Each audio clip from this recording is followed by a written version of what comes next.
It follows movie में हम एक एंटिटी को देखेंगे जो लोगों को जान से मारने के लिए उन्हें फॉलो करती है। इससे कोई इंसान भाग तो सकता है लेकिन इससे छुप नहीं सकता। वो उस इंसान को ढूंढ ही लेती है। इससे बचने का बस एक ही उपाय है, किसी के साथ इंटीमेट होना पड़ेगा ताकि ये कर्स उन्हें ट्रांसफर हो जाए और ये एंटिटी उस इंसान को फॉलो करे। लेकिन ये सुनने में जितना आसान लगता है रियल लाइफ में उतना आसान नहीं है। तो मूवी के शुरू में हम एनी को देखते हैं जो भागते हुए अपने घर से बाहर आती है। वो बहुत ही डरी हुई थी और किसी चीज को देखकर भाग रही थी। तब उसके डैड उधर आते हैं। वो उसे शांत करने की कोशिश करते हैं लेकिन वो घर से भाग जाती है। अगले सीन में हम उसे बीच पर देखते हैं। वो अपने पेरेंट्स को कॉल करके कहती है, मैं आप दोनों से बहुत प्यार करती हूँ। आज तक मैंने जो गलती की है उसके लिए मुझे माफ कर देना। शायद ज्यादा देर तक मैं जिंदा नहीं रहूंगी। फिर अगली सुबह बीच पे उसकी डेड बॉडी मिलती है। उसे बहुत ही बेरहमी से मारा गया था और उसे शायद उसी चीज ने मारा था जिससे वो भाग रही थी। इसके बाद हम जे को देखते हैं। वो स्विमिंग कर रही थी और तभी उसकी सिस्टर केली उधर आती है। वो जे के न्यू बॉयफ्रेंड ह्यू के बारे में पूछती है तो जे शर्मा जाती है और कहती है, आज हम दोनों डेट पे जाने वाले हैं। इवनिंग में उसके दो फ्रेंड्स पॉल और यारा उससे मिलने आते हैं। डेट के बारे में सुनकर पॉल अपसेट हो जाता है क्योंकि वो जे को पसंद करता है। कुछ देर बाद जे उसके बॉयफ्रेंड के साथ मूवी देखने जाती है। उधर ह्यू को येलो ड्रेस में एक लड़की दिखती है। वो जे से पूछता है, क्या तुम्हें वो लड़की दिख रही है? जे कहती है, नहीं, उधर तो कोई भी नहीं है। ये सुनकर ह्यू बहुत घबरा जाता है और उसे लेकर बाहर चला आता है। फिर वो दोनों एक रेस्टोरेंट में डिनर करने जाते हैं।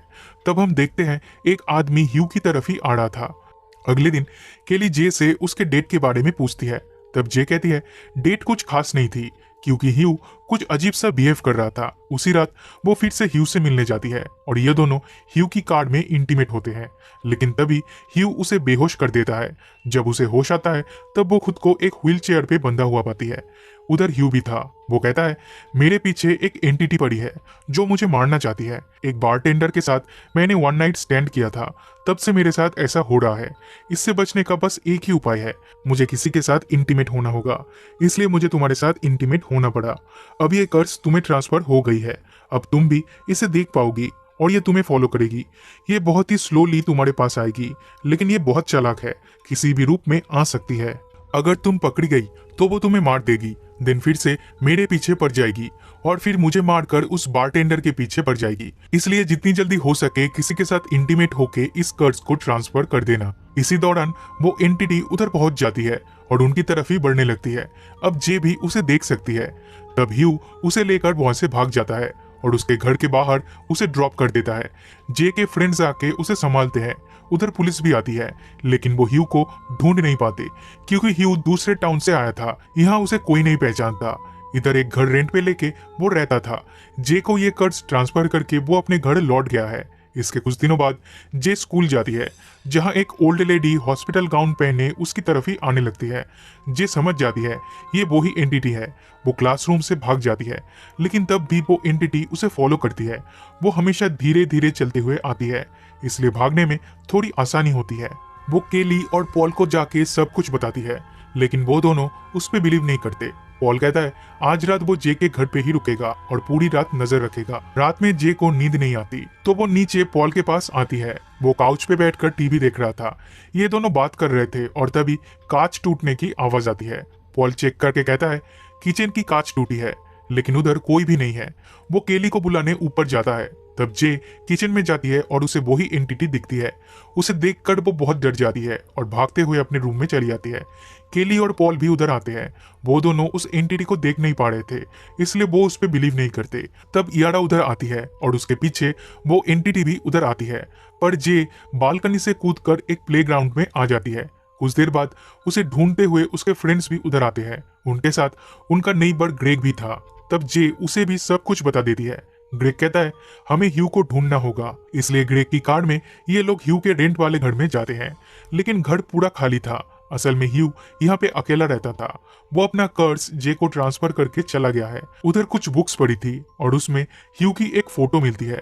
पॉल इस जैकेट को देखकर पहचान जाता है। उसे पता है ये कौन से स्कूल का जैकेट है। तो ये लोग उसी स्कूल में जाते हैं और उन्हें पता चलता है ह्यू का असली नाम है जेफ। उसका एड्रेस लेके वो लोग उसके घर पे जाते हैं। तब जेफ जे से माफी मांगता है क्योंकि उसके पास और कोई ऑप्शन नहीं था। वो जे को भी ये कर्ज किसी और को ट्रांसफर कर देने के लिए कहता है। इसके लिए जे को किसी के साथ इंटीमेट होना पड़ेगा। मूवी के शुरू में हम एनी को देखे थे। जेफ ने उसे ये कर्ज ट्रांसफर किया था, लेकिन उसकी डेथ के बाद वो एंटिटी फिर से जेफ के पीछे पड़ गई थी, इसलिए उसे जे को ये कर्ज ट्रांसफर करना पड़ा।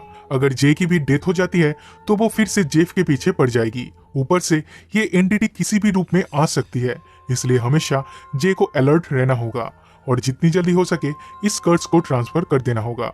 अब जे को बचाने के लिए उसके फ्रेंड्स उसे लेकर ग्रे के फार्म हाउस पे आ जाते हैं। उधर ये लोग बीच पे हैंग आउट कर रहे थे और तभी याडा के रूप में वो एंटिटी आकर जे पे हमला करती है। पॉल उसे बचाने की कोशिश करता है पर वो एंटिटी उसे भी चोट पहुंचाती है। दिन सब लोग बोट हाउस के अंदर आ जाते हैं और जे उसे शूट करने लगती है, पर इससे उस एंटिटी को कुछ भी फर्क नहीं पड़ता। जे दरवाजा बंद कर देती है पर वो एंटिटी पॉल के रूप में दरवाजा तोड़ के अंदर आता है। जे फौरन वहां से निकलकर ग्रेग की कार लेकर भागने लगती है। उसके फ्रेंड्स उसे रोकने की बहुत कोशिश करते हैं पर वो किसी की नहीं सुनती। बट अनफॉर्चुनेटली उसका एक्सीडेंट हो जाता है। जब उसे होश आता है तब वो खुद को हॉस्पिटल में पाती है।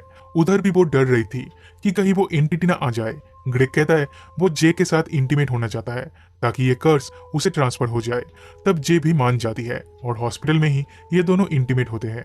कुछ दिन बीत जाते हैं पर जे को वो एंटिटी नहीं दिखती, लेकिन वो ग्रेग के लिए परेशान रहती है क्योंकि अब उसकी जान खतरे में है। उधर ग्रेग इस मैटर को कैजुअली लेता है। वो कहता है अभी तक उसे कोई भी एंटिटी नहीं दिखी, ये सब बस वहम है। जे की मेंटल कंडीशन शायद ठीक नहीं है। लेकिन उसी रात जे विंडो से ग्रेग को देखती है। वो समझ जाती है ये ग्रेग नहीं, असल में वो एंटिटी है। वो ग्रेग को कॉल करती है पर उसका फोन बिजी था। इधर वो एंटिटी डोर पे नॉक करता है पर कोई दरवाजा खोल नहीं रहा है। ये देखकर वो विंडो तोड़ के घर के अंदर जाता है। जे भी भागते हुए उसके पीछे जाती है और देखती है ये एंटिटी ग्रेग की मॉम के रूप में उसका डोर नॉक कर रही है।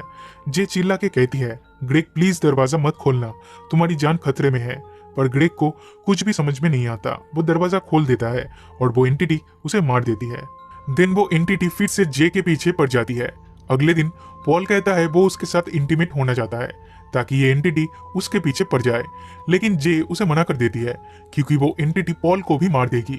तब जे और उसके फ्रेंड्स मिलकर उस एंटिटी को खत्म करने का एक प्लान बनाते हैं। ये लोग एक स्विमिंग पूल में जाते हैं और पूल के आसपास इलेक्ट्रिक डिवाइस रख देते हैं। ये लोग उस एंटिटी को इलेक्ट्रिक शॉक देकर मारना चाहते हैं और जे पूल में उतर के उसका वेट करने लगती है। कुछ देर बाद वो एंटिटी उधर आती है, लेकिन वो बहुत ही ज्यादा स्मार्ट है। वो उनका प्लान समझ जाती है, इसलिए इलेक्ट्रिक डिवाइस को जे के ऊपर ही फेंकने लगती है। तब केली उसके ऊपर एक कपड़ा डाल देती है और पॉल उसे शूट कर देता है। तब वो पानी में गिर जाती है, लेकिन फिर भी जे को नहीं छोड़ती, उसका पैर पकड़ लेती है। तब पॉल उसके सर में गोली मारता है और वो जे को छोड़ देती है।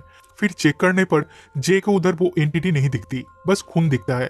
उनका ये प्लान भी फेल हो चुका था, इसलिए ना चाहते हुए भी जे को पॉल के साथ इंटीमेट होना पड़ता है और वो एंटिटी अब पॉल के पीछे पड़ जाती है। फिर एक दिन वो कुछ लड़कियों को देखता है और सोचता है उनके साथ इंटीमेट होके ये कर्ज उन्हें ट्रांसफर कर देगा, पर उसकी हिम्मत नहीं होती उनसे जाके बात करने की।